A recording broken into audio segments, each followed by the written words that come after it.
Amen, papa, vérité. Mais c'est en goûtant quelque chose que tu sais que c'est pour toi, que tu aimes ou que tu n'aimes pas. Amen. Tout n'est pas que révélation dans des songes. Vous devez aussi essayer, tâter un peu ici, tâter là-bas, dans des choses spirituelles. Par exemple, moi, quand j'ai commencé, j'ai pas commencé avec l'évangélisation dans les métros, ni avec des haut-parleurs. Ben, j'ai commencé, au début, je faisais du rap, je faisais du reggaeton, j'allais dans des cités, j'allais dans des lieux, dans des salles, et je chantais du rap chrétien pour attirer les jeunes des quartiers, des cités. Au fur et à mesure, j'ai commencé à proclamer, à l'évangéliser avec des haut-parleurs. Et j'ai vu que ça me plaisait, et que ça me plaisait beaucoup, de prêcher la parole de Dieu, la Bible. Donc j'ai commencé à me dédier plus à ça. J'ai commencé à lire des livres sur l'évangéliste, sur l'évangélisation.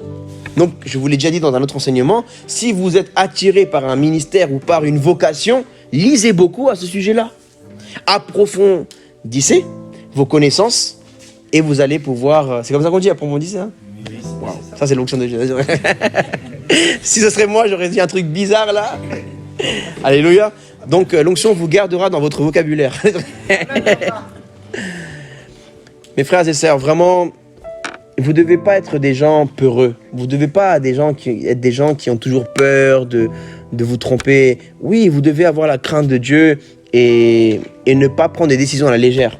Mais il y aura des moments où vous devrez prendre des décisions et ce ne sera pas à 100% sûr. Bah, il faut essayer. Il faut essayer. Plein de fois, moi, j'ai essayé, j'ai fait... Mais je ne vous parle pas dans le péché, attention, hein. Je vous parle peut-être des fois, il faudra être audacieux dans le business. Vous ne savez pas. Parce que Dieu vous dit la restauration. Mais peut-être, il y en a vendre du bœuf, il y en a vendre du poulet, il y en a vendre des pizzas. Tu ne sais pas. Tu dois essayer selon ce que tu ressens, selon ce que tu vois. Tu vois ce que je veux dire? Tu dois être audacieux, tu dois te lancer. Dieu te dit, ou Dieu te montre, voilà, dans une voiture. Mais tu ne sais pas si c'est taxi ou VTC. Tu ne sais pas si c'est... je ne sais pas, autre chose. Voilà, Dieu te montre le sport, mais tu sais pas quel sport, tu aimes plusieurs sports. Dieu te montre, voilà, je sais pas, des domaines professionnels, même ministériels, tu dois essayer. Dieu t'a dit les nations, mais par quelle nation tu vas commencer? Dieu t'a dit, je te donnerai les nations. Moi aussi, Dieu m'a dit un jour, je te donnerai les nations. Et j'ai commencé... À Paris. Non, j'ai commencé par l'Inde. Parce qu'en 2014, j'avais beaucoup à cœur les chrétiens persécutés. Et en fait, vois ce qui est dans ton cœur. Qu'est-ce qui fait battre ton cœur? Amen. Je sais qu'il y a des versets qui disent, oui, maudit celui qui se confie en l'homme et dans le cœur, et vous voyez, des choses comme ça. Mais en fait, que les penchants du cœur ou les pensées du cœur de l'homme, tu vois, des choses comme ça, il faut se méfier. Mais si ton cœur est constamment dans la présence du Saint-Esprit, ton cœur est constamment dans la lecture de la Bible.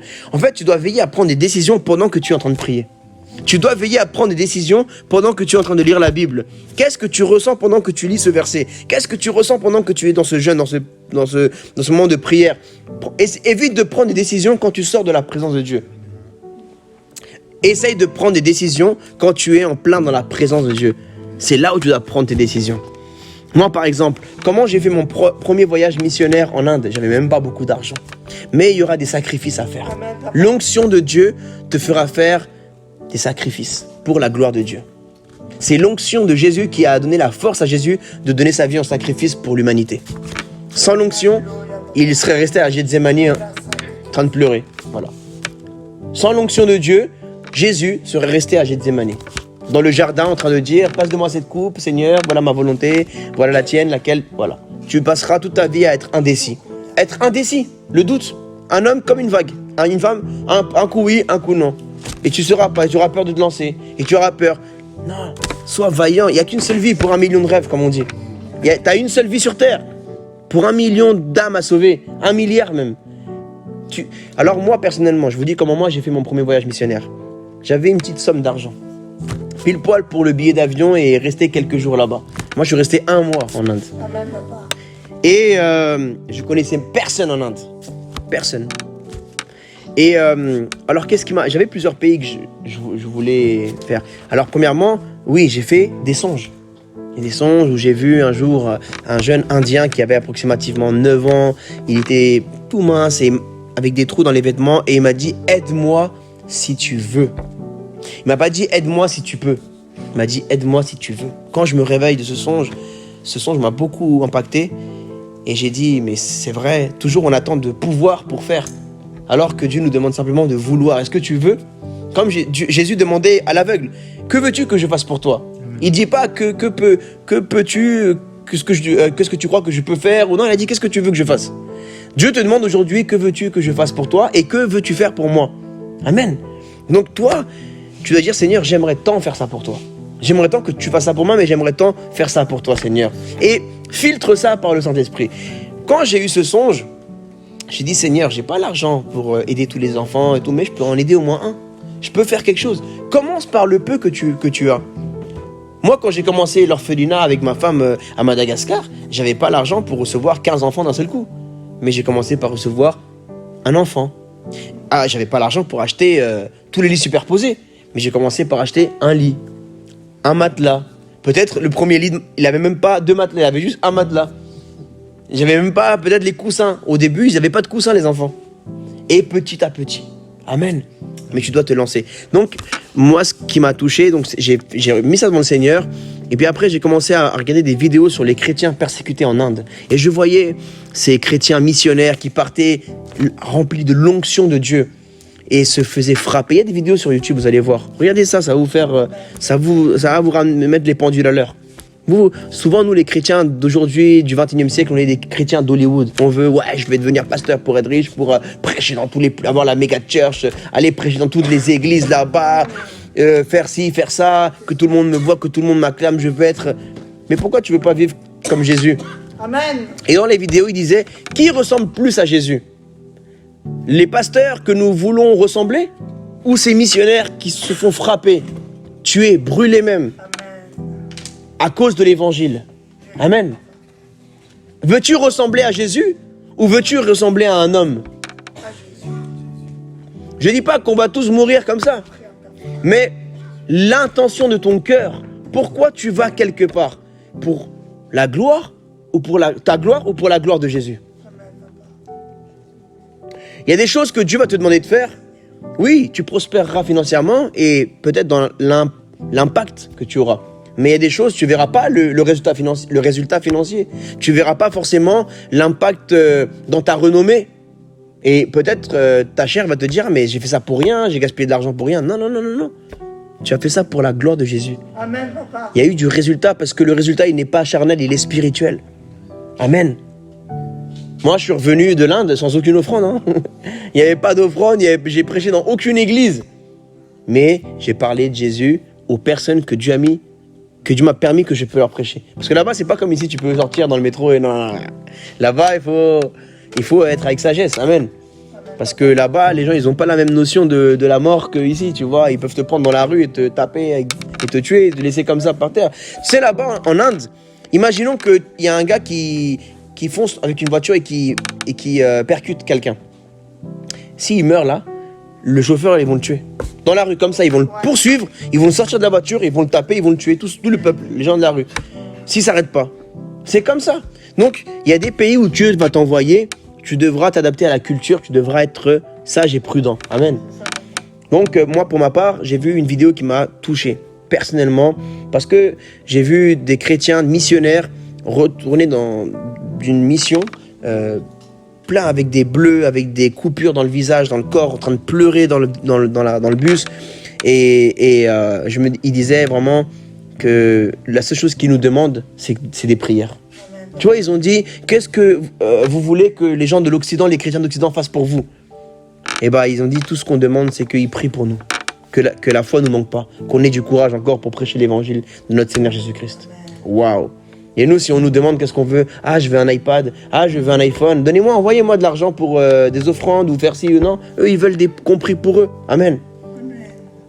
Et j'ai vu sous mes yeux comment ils frappaient un chrétien à mort. Et là, la vidéo c'est fini. Et j'étais choqué, mais j'étais choqué envers moi. Parce que j'ai dit, Seigneur, comment je peux voir une vidéo où il y a un frère en Christ, un missionnaire chrétien, qui meurt devant moi, des hindous l'avaient tué, l'ont frappé à mort, Et ça me fait rien. Regarde aujourd'hui comment on est devenu l'être humain. Les chrétiens même, on est tellement habitués à voir des vidéos, des trucs, de la mort, les ci, les ça, que ça nous fait même plus rien quand on voit quelqu'un mourir. Et j'ai dit, Seigneur, je te demande pardon, Saint-Esprit. Je vais revoir cette vidéo en imaginant que c'est un de mes frères comme Victor, comme Michael, mes frères de sang, qui meurent, qui se font tuer comme ça. Parce que les gens, les chrétiens persécutés, c'est tes frères en Christ. C'est tes sœurs en Christ. Imagine que quelqu'un est en train de tuer ton frère en Christ. Est-ce que tu vas rester tranquille ici? Non. Tu vas bouger, tu vas tout faire pour aider ton frère. Amen. Alors j'ai revu cette vidéo en imaginant que ces gens-là étaient en train de tuer un de mes frères. Et j'ai commencé à pleurer.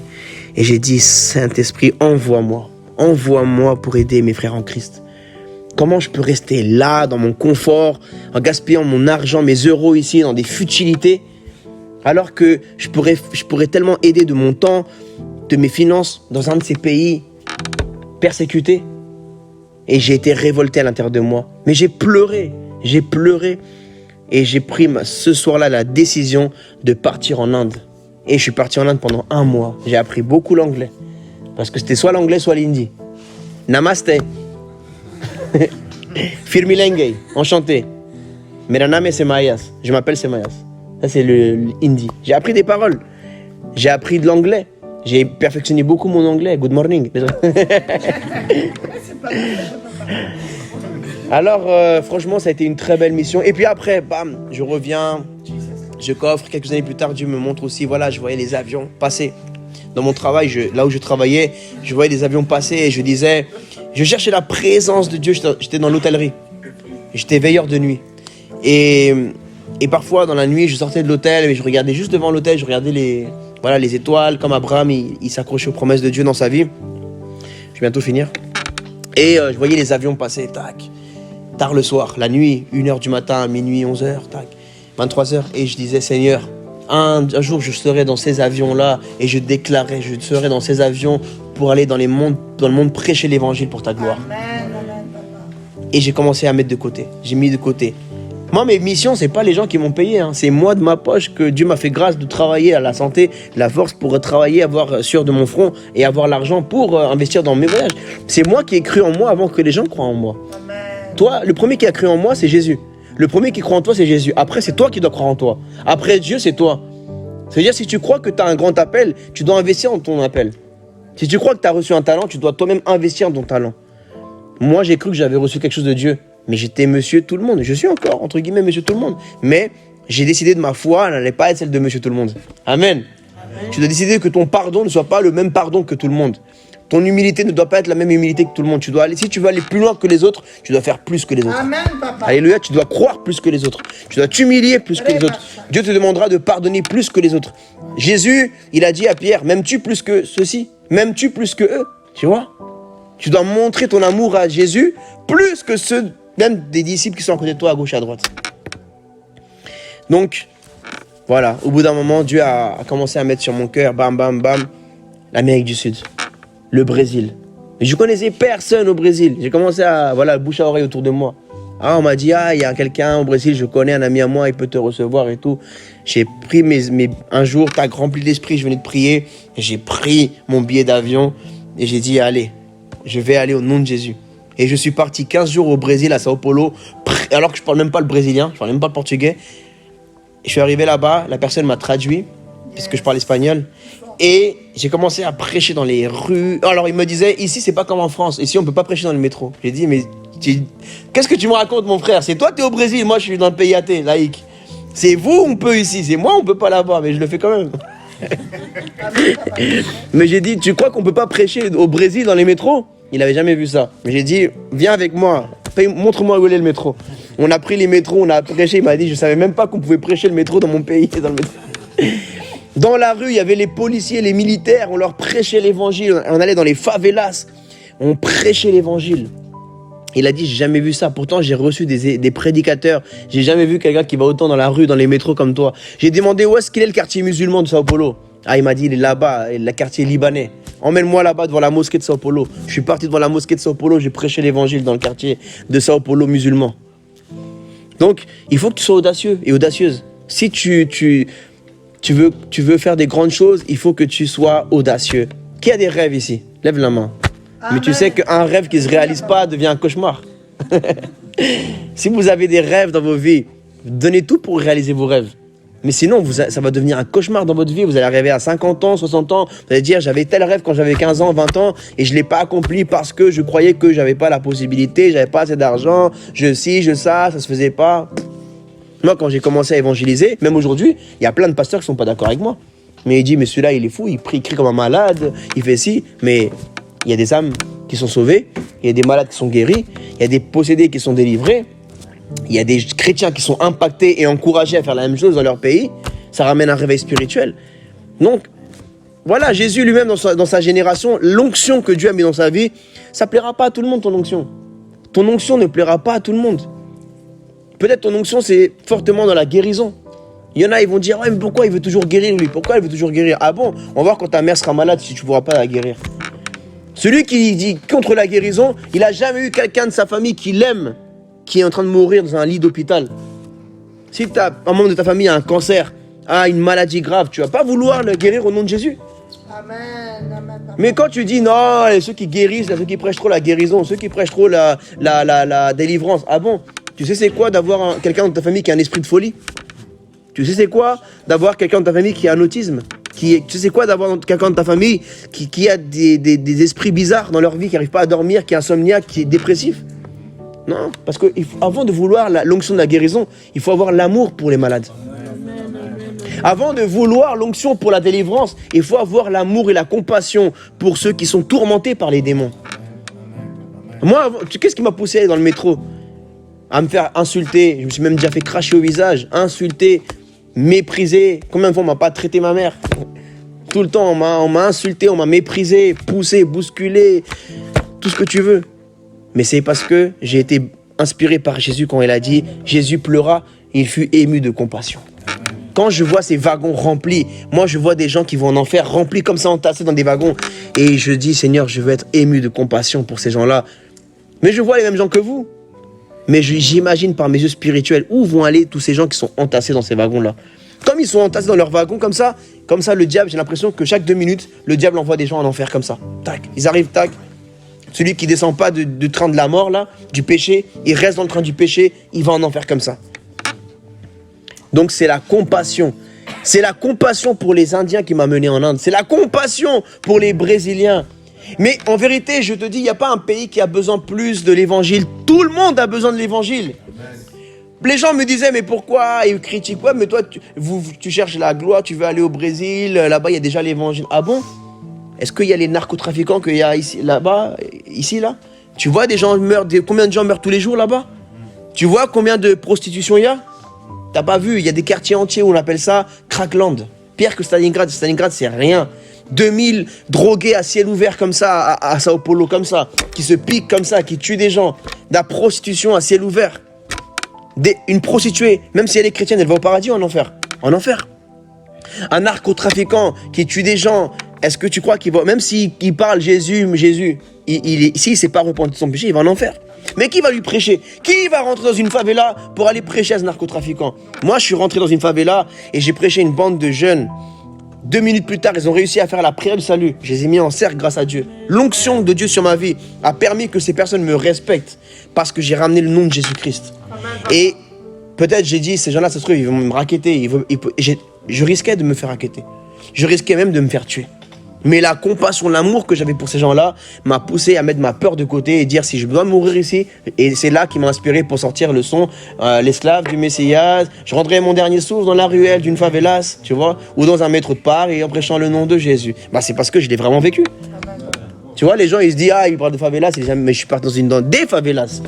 Et quand j'ai fait la prière de salut à ces voyous, parce que c'est pas les racailles d'ici, qu'est-ce que t'as, non, ils te parlent même pas qu'est-ce que t'as, ils te sortent un flingue, ils te plombent ta tête, c'est tout. Tu vois, ces gens-là, ils étaient là, en cercle avec moi, tatoués, tac, des balafres partout, des cicatrices. Ils font la prière du salut. On a à peine le temps de dire Amen. Il y a une brigade de policiers brésiliens, ils arrivent, ils les mettent tous contre le mur, ils en embarquent plein. Ça se trouve, il y en a, ils étaient là pour meurtre, pour... Tu vois, ils vendaient. En fait, je suis arrivé dans un point de vente. Et des fois, Dieu va t'envoyer dans des endroits et à 2 doigts de quelqu'un va aller en prison. Ça se trouve, parmi eux, il y en a qui sont partis en prison. qu'est-ce que tu vis en prison? Il y a des viols, il y a des bagarres, il y a des si. Mais si tu arrives avec un cœur, que tu aimes Jésus, que tu as fait la prière de salut, tu ne rentres pas pareil dans la prison que si tu n'avais pas Jésus dans ta tête. Hein. Amen, papa. Donc, mes amis, l'onction que vous recevez, je vous l'ai dit 1001 fois, elle n'est pas pour vous, elle est pour les autres. Amen. Cherchez l'onction pour vous, oui, pour votre salut, pour avoir un beau cœur, mais aussi, pour les autres. Donc, vraiment, je crois que le Saint-Esprit... Je vais terminer, parce que tous les 15 points, là, j'en étais à quel point? Au 9e, hein? Ah, 11e, excusez-moi, je vais terminer. Mais je vais vous dire, après, voilà, je suis parti là-bas. Après, je suis parti au Brésil, j'ai payé moi-même mes billets. Donc, économise, je t'encourage toi-même à faire des voyages missionnaires. Quand je revenais de ces voyages missionnaires, j'étais plus le même à chaque fois. Quand tu vas faire des voyages missionnaires, tu n'es plus la même. Parce que tu découvres des nouvelles choses. Tu découvres la pauvreté. Moi, je partais que dans des pays pauvres. Moi, je croyais que la Colombie, c'était pauvre. Quand je suis parti en Inde, j'ai vu la misère. Tu vois, il y a des pays pauvres, n'est-ce pas? Mais il y a des pays où il y a la misère. Moi, j'ai dit, non, la Colombie, c'est pas aussi... Il n'y a pas la misère. Même s'il y a une zone là-bas où ça s'appelle la Guajira. Là-bas, oui, il y a eu des enfants qui meurent de faim et tout, mais c'est pas autant. Là, c'est vraiment politique. Or qu'en Inde, tu marches dans la rue, tu vois, il y a le plus grand bidonville du monde. À Mumbai, moi j'étais à New Delhi. Tu vas à New Delhi, tu vois des enfants sans culottes, tout sale, dans la rue comme ça, à côté des rails d'un train, à côté des poubelles. Et toi, nous, on est là à Paris, on gaspille je sais pas combien d'argent dans les restaurants, combien dans nos habits. Comment on peut prendre cet argent, investir? Sacrifie tes vêtements. Sacrifie-toi devant les soldes de janvier, là. Et dis-toi, avec cet argent, je vais mettre de côté, je vais aider des enfants pauvres. Je vais acheter des Bibles pour bénir les personnes dans les pays où il n'y a pas beaucoup d'évangiles. Donc après, voilà, je suis parti au Mexique. C'était aussi très fort. Je restais 3 semaines. Je prêchais dans les métros de Mexico, district fédéral. On est parti dans un des quartiers les plus dangereux de la capitale. On a vu des choses merveilleuses. Les Mexicains, c'est encore plus que les Brésiliens, c'est dangereux parce qu'au moins le Brésilien, il est évangélique et il a peur de Jésus. Le Mexicain, il adore la mort, la Santa Muerte, la mort. Ça veut dire ils ont moins la crainte de Dieu dans l'évangile que les Brésiliens. Un voyou brésilien, il est évangélique la plupart, mais il n'est pas né de nouveau. C'est pour ça que Jésus a dit à Nicodème que pour être sauvé, il faut naître de nouveau. Amen. C'est pour ça que je vous dis, même vous là, veillez sur votre âme. Parce que c'est pas parce que tu es évangélique, que tu viens à l'église le dimanche. Si tu n'es pas dans une vie de sainteté, tu verras pas la gloire de Dieu. Tu verras pas Dieu. Donc si tu sais que tu es en train de blaguer avec la sainteté de Dieu dans ta vie, ne risque pas une éternité en enfer pour un plaisir charnel. Ça vaut pas le coup. Ça vaut pas la peine. Donc là-bas, ouais, c'était chaud aussi. Hein. C'était chaud. Et puis voilà, j'ai prêché. Après, Dieu m'a poussé à aller à Medellín, en Colombie, dans la ville de Pablo Escobar. J'ai prêché dans les métros de Medellín. Je suis parti dans les favelas colombiennes et tout, là-bas, dans le quartier où vous avez vu la série Narcos. Bah, j'ai été là-bas. Et il y a eu plein de personnes. Il y a eu des drogués, il y a eu des prostituées, il y a eu des gens pauvres. On leur a prêché l'évangile. Parce que nous, on croit que parce que c'est un pays chrétien, tout le monde est sauvé. Non. Parce que souvent, les personnes, ils n'aiment pas aller dans les endroits pauvres parce que c'est dangereux. Ils vont que prêcher aux riches. Mais vous, moi c'est pour ça que j'aime bien aller à Barbès, aller dans 93. Parce qu'aujourd'hui, personne ne veut aller là-bas. Tout le monde veut aller 16e arrondissement, 92, Saint-Lazare, Châtelet-Léal. Vous n'avez pas vu que toutes les évangélisations, c'est à Châtelet-Léal. Voilà. Mais qui veut aller aux 3000 ? Qui veut aller aux 4000, à Aulnay-sous-Bois, à Aubervilliers, à La Courneuve? Qui veut aller à Sevran? Qui veut aller au Mureau? Qui veut aller à Mantes-la-Jolie? Qui veut aller dans le 9-1, là-bas, à la Grande Borne? Qui veut aller? Qui veut aller dans les vrais quartiers? Personne. Qui veut aller à Marseille dans les quartiers nord? Qui veut aller à Roubaix, la ville la plus musulmane de France par mètre carré? Qui veut aller? Qui veut aller à Molenbeek? Là d'où venaient les terroristes qui ont tué les gars de Charlie Hebdo.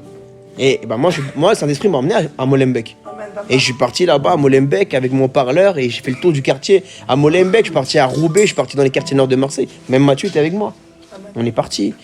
Mais il faut aller avec l'amour de Dieu, avec l'humilité. Alléluia.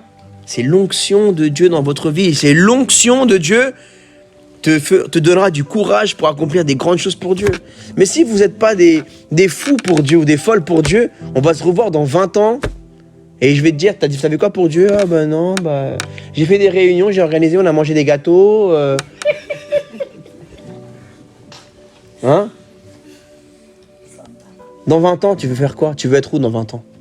Tu veux être ce chrétien, cette chrétienne qui fait rien de sa vie, qui a fait que des réunions, mais qui n'a jamais prêché l'évangile, qui n'a jamais prié pour les personnes.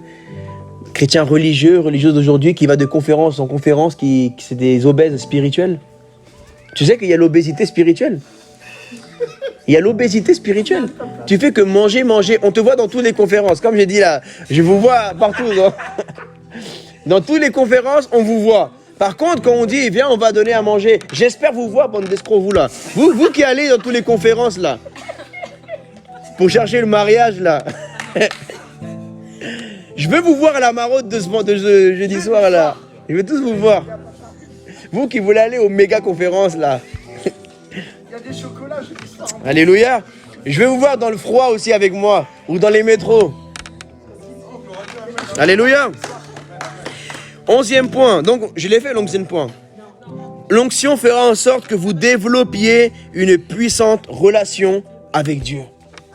En fait, plus tu as le Saint-Esprit, plus le Saint-Esprit veut passer du temps avec le Père et le Fils. Plus tu es rempli du Saint-Esprit, en fait, plus tu voudras passer du temps avec le Père. Psaume 89, verset 26. Lui, il m'invoquera. Tu es mon Père, mon Dieu et le rocher de mon salut. Et moi, je ferai de lui le premier-né. Amen. Vous savez, tout ce que vous avez est un don. Ne vous enorgueillez pas. Même votre beauté physique, même votre corps, votre grandeur, votre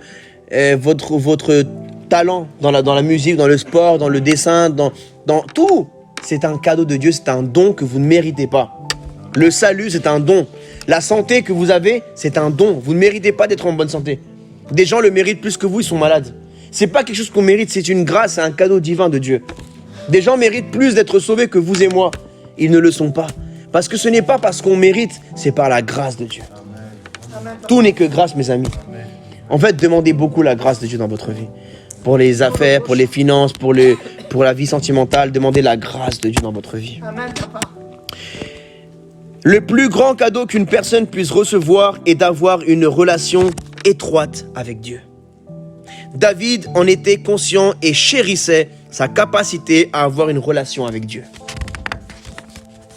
Une fois de plus, il connaissait la source de ce cadeau. Longtemps avant l'ère de la grâce, il était convaincu d'avoir une relation père-fils avec Yahweh à cause de l'onction qu'il y avait dans sa vie. 12e point. L'onction vous donnera quelque chose d'éternel. L'onction vous donnera quelque chose d'éternel. Psaume 89, verset 27.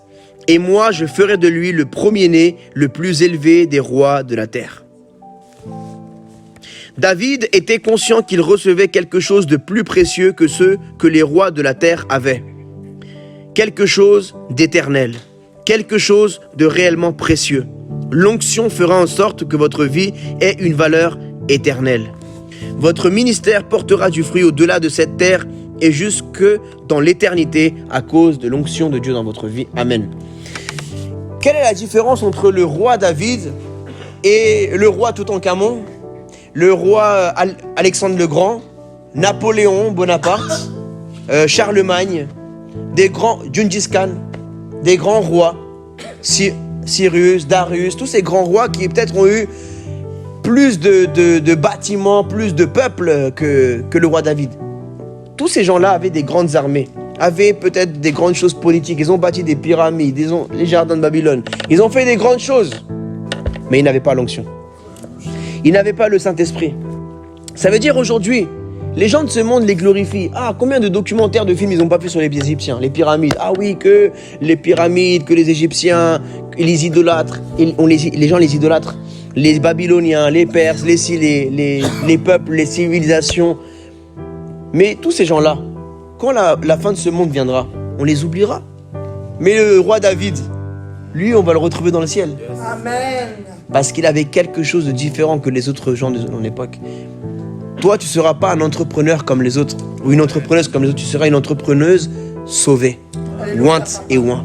Et ce que tu feras, ça sera pour l'éternité. Tu sèmeras tes finances dans l'éternité. Or que les gens, peut-être qu'ils ont beaucoup d'argent, mais ils n'ont pas Jésus. Tout leur argent là qu'ils font, ils pourront pas recevoir un bénéfice éternel. Tu vois, c'est chaud, hein? Parce qu'ils n'étaient pas sauvés. Ils n'avaient pas l'onction du Saint-Esprit dans leur vie, l'onction du salut. Alléluia. Parce que la première onction, c'est quand le Saint-Esprit vient dans ton âme, tu es sauvé. Tu reçois le salut.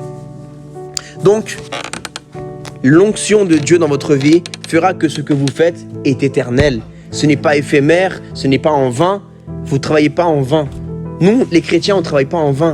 Tout ce qu'on fait, on le fait pour l'éternité. 13e point. L'onction fera en sorte que vous ayez une relation d'alliance avec Dieu. L'onction fera en sorte que vous ayez une relation d'alliance avec Dieu. Psaume 89, verset 28, « Et mon alliance lui sera fidèle. » Amen. Quand tu fais une alliance avec Dieu, parce que le Saint-Esprit, c'est le sceau de cette alliance.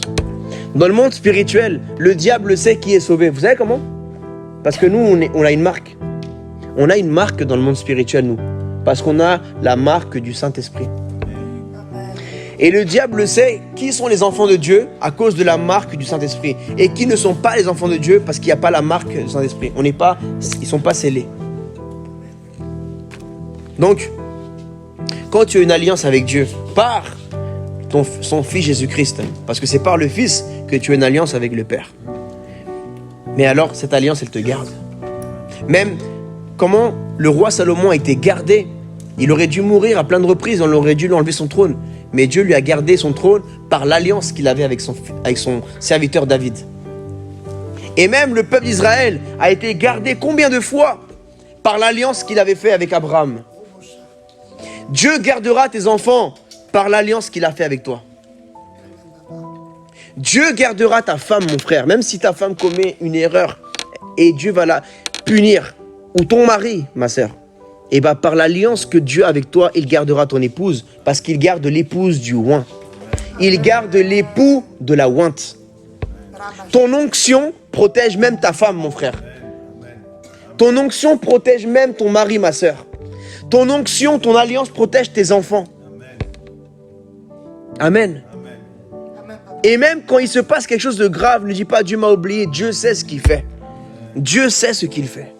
Il n'a pas oublié la ointe. Il n'a pas oublié le oint. Mais il y a des choses que le oint doit vivre. Il y a des choses que la ointe doit vivre aussi. Ce n'est pas facile. Jésus était le oint par excellence. Il a eu des proches qui sont morts. Il a vécu lui-même la mort. Pourtant, il était oint. L'onction te garde te fera passer par la première mort, mais l'onction te gardera de la seconde mort. La première mort, c'est la mort du corps. On va tous mourir un jour. Voilà pourquoi on doit veiller sur notre salut et notre vie de sanctification. Parce qu'on peut mourir à n'importe quel moment. C'est pas parce que tu fais RBF que Dieu va pas te permettre. Pas parce que tu viens à l'église JMR ou parce que tu prêches beaucoup dans les métros. Non. Il y a eu des grands hommes de Dieu qui ont fait des croisades. Ils sont morts à 40 ans. Ils sont morts à 50 ans. Mais la deuxième mort n'a pas pu les vaincre. Et vous, la deuxième mort n'a aucun pouvoir sur vous. Amen. Parce que vous avez le Saint-Esprit de Dieu. Allez, dernière ligne droite. J'accélère. Beaucoup de personnes ne se rendent pas compte que Dieu n'entretient pas de rapports basés sur des alliances avec tout le monde. Avez-vous des accords avec tout le monde que vous connaissez? Non. Votre alliance conjugale et d'autres alliances conclues avec vos partenaires commerciaux constituent des accords très particuliers conclus avec des personnes particulières. En gros, quand tu as une alliance avec quelqu'un, c'est parce que cette personne est spéciale à tes yeux pour accomplir quelque chose. Tu fais une alliance avec une femme, c'est parce que tu sais que cette personne est spéciale à tes yeux pour accomplir quelque chose de grand sur la terre avec elle, ou si tu es une femme, pour accomplir quelque chose de grand sur la terre avec lui parce qu'il est spécial pour toi. Amen. Tu fais une alliance financière avec un autre homme ou une autre femme dans un business. Tu ne fais pas avec tout le monde. Pourtant, tu connais beaucoup d'entrepreneurs, tu connais beaucoup de clients, mais tu ne fais pas une alliance avec tous les clients. Tu Tu connais beaucoup de femmes, mais tu ne fais pas une alliance avec toutes les femmes. Tu connais beaucoup d'hommes, mais tu ne fais pas une alliance avec tous les hommes. David était convaincu qu'il avait une relation d'alliance avec Dieu à cause de l'onction. Puissiez-vous être l'une de ces personnes particulières avec qui Dieu a une alliance. 14e point. L'onction aura assurément un effet sur vos enfants. L'onction aura assurément un effet sur vos enfants. Psaume 89, verset 29. Je rendrai sa postérité éternelle. Amen. Vous pouvez vous attendre à ce que l'onction influence vos enfants et les mène à Dieu. Tous les parents qui ont de l'expérience savent que seule la puissance de Dieu peut permettre à un enfant d'aller dans la bonne direction. La plupart des enfants abandonnent les idéaux d'enfance que leurs parents leur ont inculqués lorsqu'ils deviennent des adolescents. Vous vous rendez vite compte que seule la puissance de Dieu peut conduire un enfant dans la bonne direction. Appuyez-vous sur l'onction et vos enfants seront affermis et deviendront une louange à Dieu sur la terre. David était convaincu que même ses enfants bénéficieraient du fait qu'il était oint. En effet, l'onction a une incidence sur les enfants. 15e point, l'onction vous donnera un ministère durable. Psaume 89, versets 36-37. Sa postérité subsistera toujours, son trône sera devant moi comme le soleil. Comme la lune, il aura une éternelle durée. Le témoin qui est dans le ciel est fidèle. Amen. Beaucoup de ministères s'éteignent au bout de quelques années. Beaucoup de choses que nous construisons ne sont pas durables. Il faut la puissance de Dieu pour que les choses survivent et durent. L'onction vous donnera cet avantage dans le ministère. Permanence et longévité seront envoyés dans tout ce que vous faites à cause de l'onction de Dieu dans votre vie. Amen.